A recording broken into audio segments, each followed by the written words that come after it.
को देख रहे हैं स्क्रीन पर वो कोई मामूली वीडियो नहीं है।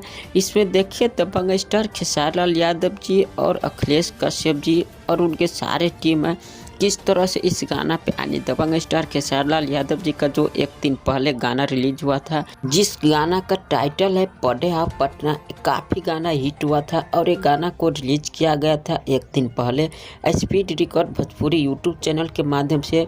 और ये गाना को जो लिखे थे हमारे भोजपुरी के जो राइटर है यानी दबंग स्टार खेसारी लाल यादव जी का जो राइटर अखिलेश कश्यप जी ने एक गाना को लिखे थे और दबंग स्टार खेसारी लाल यादव जी और निशा सिंह ने एक गाने को गाए थे, एकदम अच्छी तरीक़े से गाने को गाए थे।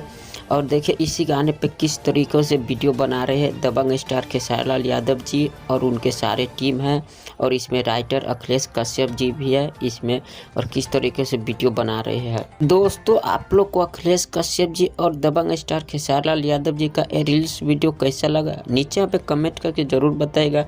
और इस तरह के वीडियो देखने के लिए हमारे इस यूट्यूब चैनल को भी सब्सक्राइब जरूर कीजिएगा। धन्यवाद।